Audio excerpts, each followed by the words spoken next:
जहां तुम्हें कोई नहीं बचा सकता विपत्ति से, वहां मेरे हरि बचा लेंगे। हम कह रहे परीक्षा करके देखो, अगर तुम्हें असत्य लगे तो हमें बताना, पर कोई अन्य आश्रय न रखना। जब कोई विपत्ति आए तो सीधे हरि को पुकारना और हृदय से पुकारना, आर्त भाव से पुकारना, क्योंकि भगवान तक आवाज पहुंचती है भाव। भाव पूरी टेर ही करती मुझे लाचार है, भाव बिन सुनी पुकारे मैं कभी सुनता नहीं। स्पष्ट समझ लीजिए, भाव पूरी टेर ही करती मुझे लाचार है, भाव का भूखा हूं मैं और भाव ही एक सार है, भाव से मुझको भजे तो भाव से बेड़ा। ये हम कहानी नहीं सुना रहे आपको, ये सब सत्य विषय है। जीवन में आप भी अनुभव करके देखो, भगवान कोई कहानी नहीं है, त्रिकाल सत्य सच्चिदानंद है, अभी हैं, इसी क्षण हैं, हमारे समीप हैं, हमारे हृदय में, हमारे प्यारे हैं, लाडिले हैं।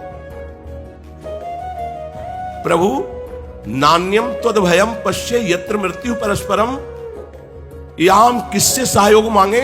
सब मृत्यु से भयभीत है, कोई मृत्यु पर विजय प्राप्त नहीं कर सकता, तो इनसे हम आश्रय क्या लें इनसे कि हमारी रक्षा कर लेंगे? बहुत मरने वाले हैं, आज नहीं तो कल, समय ऐसे जाता है ऐसे। बोले कितने साल के हो? बोले 50 वर्ष, 60 वर्ष के हो गए, 60 वर्ष व्यतीत हो गए। आपको पता चला अब भी वही कामना, अब भी वही वासना, अब भी वही जीने की चाह। जीना क्यों चाहते हो? क्योंकि मैं भोग भोगना चाहता हूं। भोगना क्यों चाहते हो? क्योंकि सुखी होना चाहता हूं। तो अभी तक भोग कर सुखी नहीं हुए, तो आप क्या हो लोगे? अब तो 60 के होने जा रहे हो, 70 के हो गए, इसके बाद राधे राधे। प्रभु पश्ये यत्र मृत्यु परस्परम, सब जितने हैं परस्पर मृत्यु से भयभीत, इनका क्या मैं आश्रय लूं? इसलिए हे नाथ, मुझे भले मृत्यु प्राप्त हो जाए, पर मेरे गर्भस्थ शिशु की आप रक्षा करना। भगवान का एक नाम है भक्त वत्सल, और भगवान का एक नाम है कर्तुम अकर्तुम अन्यथा कर्तुम सर्व समर्था सा ईश्वरा। करने वाली बात हो जाएगी, जो बिल्कुल नहीं होने वाली वो भी बात हो जाएगी, जो किसी भी तरह से नहीं होने वाली वो भी बात हो जाएगी। कर्तुम अकर्तुम अन्यथा कर्तुम सर्व समर्था सा ईश्वरा। उपधार वचस्तस्या भगवान भक्तवत्सलः, अपांडवमिदं कर्तुम द्रोणेरस्त्रमबुध्यत। पांडवों से हीन कर दूंगा, निर्बीज कर दूंगा इस पृथ्वी को, ऐसा संकल्प करके घोर ब्रह्मास्त्र का संधान स्थामा ने किया था। और भक्तवत्सल भगवान तुरंत सुदर्शन चक्र को आज्ञा करी, ब्रह्मास्त्र के तेज को शांत कर दो। भगवान का निज पार्षद सुदर्शन चक्र, जिसका त्रिभुवन में कोई जोड़ नहीं, सिर्फ भगवान, दूसरा कोई नहीं उसे शांत कर सके। सुदर्शन जी को कोई शांत कर दे, किसी में सामर्थ्य नहीं। भगवान लीला विहारी हैं, ये उन्हीं के दिव्य अस्त्र, उन्हीं के स्वरूप है। ब्रह्मास्त्र को एक क्षण में शांत किया, जो 5 ब्रह्मास्त्र पांडवों की तरफ आ रहे थे, और गर्भस्थ शिशु की रक्षा के लिए सुदर्शन को आदेश नहीं किया। आप तत्काल कवच बनकर के गर्भस्थ शिशु को अंदर प्रवेश, भगवान के लिए कोई कठिन कार्य थोड़ी है। हृदय से गर्भ में आ गए और गर्भस्थ शिशु का कवच बन गए, तो ब्रह्मास्त्र क्या भगवान के श्रीअंग का स्पर्श कर सकता है क्या? नहीं, भगवान के श्रीअंग के तेज से तत्काल शांत हो गया, अंतर ध्यान हो गया। उसी गर्भस्थ शिशु को वहीं श्री कृष्ण का साक्षात्कार होता है। जब वो बाहर प्रकट होते हैं तो उनका नाम परीक्षित रखा जाता है। वही समय परीक्षा, जिसको मैंने गर्भ में देखा, वो कहां है, कौन है, कौन है? आपको अगर कष्ट निवृत्ति चाहिए तो इनसे बड़ा कौन होगा जो आपको बचा? यहां कौन बचा सकता था? उत्तरा के गर्भ की कोई रक्षा कर सकता था क्या ब्रह्मास्त्र से? नहीं। और श्री भगवान, कुंती जी आई हाथ जोड़कर खड़ी हुई, भगवान हम आपसे एक वरदान चाहते हैं। क्या? तो कहा विपदा शंतुना शश्वत तत्र तत्र जगद्गुरु भवतो दर्शनम यत्स्याद पुनर्भव दर्शनम। प्रभु मुझे विपत्ति दे दो, और पग पग पर विपत्ति दे दो। तो भगवान हंस दिएगा, आज तक तो किसी भक्त ने ऐसा नहीं कहा। आप विपत्ति क्यों चाहती है? सब चाहते हैं संपत्ति मिले, विपत्ति का मुख न देखना पड़े।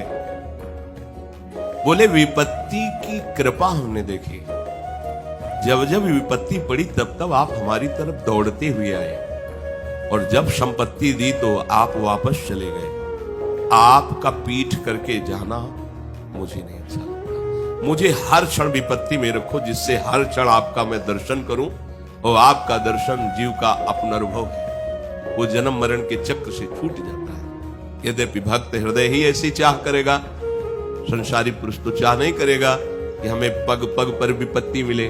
लेकिन आपको सच्ची कहते हैं, असाध्य रोग, समाज की प्रतिकूलता और विविध प्रकार के तिरस्कार, अपमान, ये जिस ऊंचाई पर पहुंचाते हैं, भगवद आश्रित को, भगवद आश्रित शब्द है, भगवद आश्रित, भगवद आश्रित नहीं तो दुर्गति है। फिर भगवद आश्रित को उस ऊंचाई पर कोई साधना नहीं पहुंचा सकती, क्योंकि सीधे श्री भगवान के चरणों का आश्रय होता है। और आश्रित का फिर क्या, सोना भी वजन होता है, चलना परिक्रमा होता है, बोलना स्तुति होती है, सारी क्रियाएं उसकी पूजा होती है। जो संपूर्णतया भगवद आश्रित हो गया है, अब उसको अलग से कोई अनुष्ठान नहीं करना पड़ता, हर चेष्टा उसको भगवत प्रसन्नता का हेतु बना देती है। पर चलो, यदि अपनी ऐसी स्थिति नहीं है तो हमें चाहिए कि हम धन चाहे तो केवल प्रभु से चाहे, हमें दुख निवृत्ति चाहिए तो केवल प्रभु से चाहिए, और हमें जानना है तो केवल प्रभु को जानना है। प्रभु को जान गए तो कुछ जानना और पाना बाकी नहीं रहेगा। इस पर ध्यान दीजिए, इसका पता सबको नहीं है। आप जो चाह कर रहे हैं, ये सब आपको बाधा रूप में मिल जाएगी। लोक लोकांतर का वैभव, सिद्धियां, ये बाधा है। आप केवल प्रभु की चाह कर लो, प्रभु का आश्रय लेकर प्रभु को जान जाओ, जिज्ञासु भक्त, तो आप तृप्त हो जाओगे।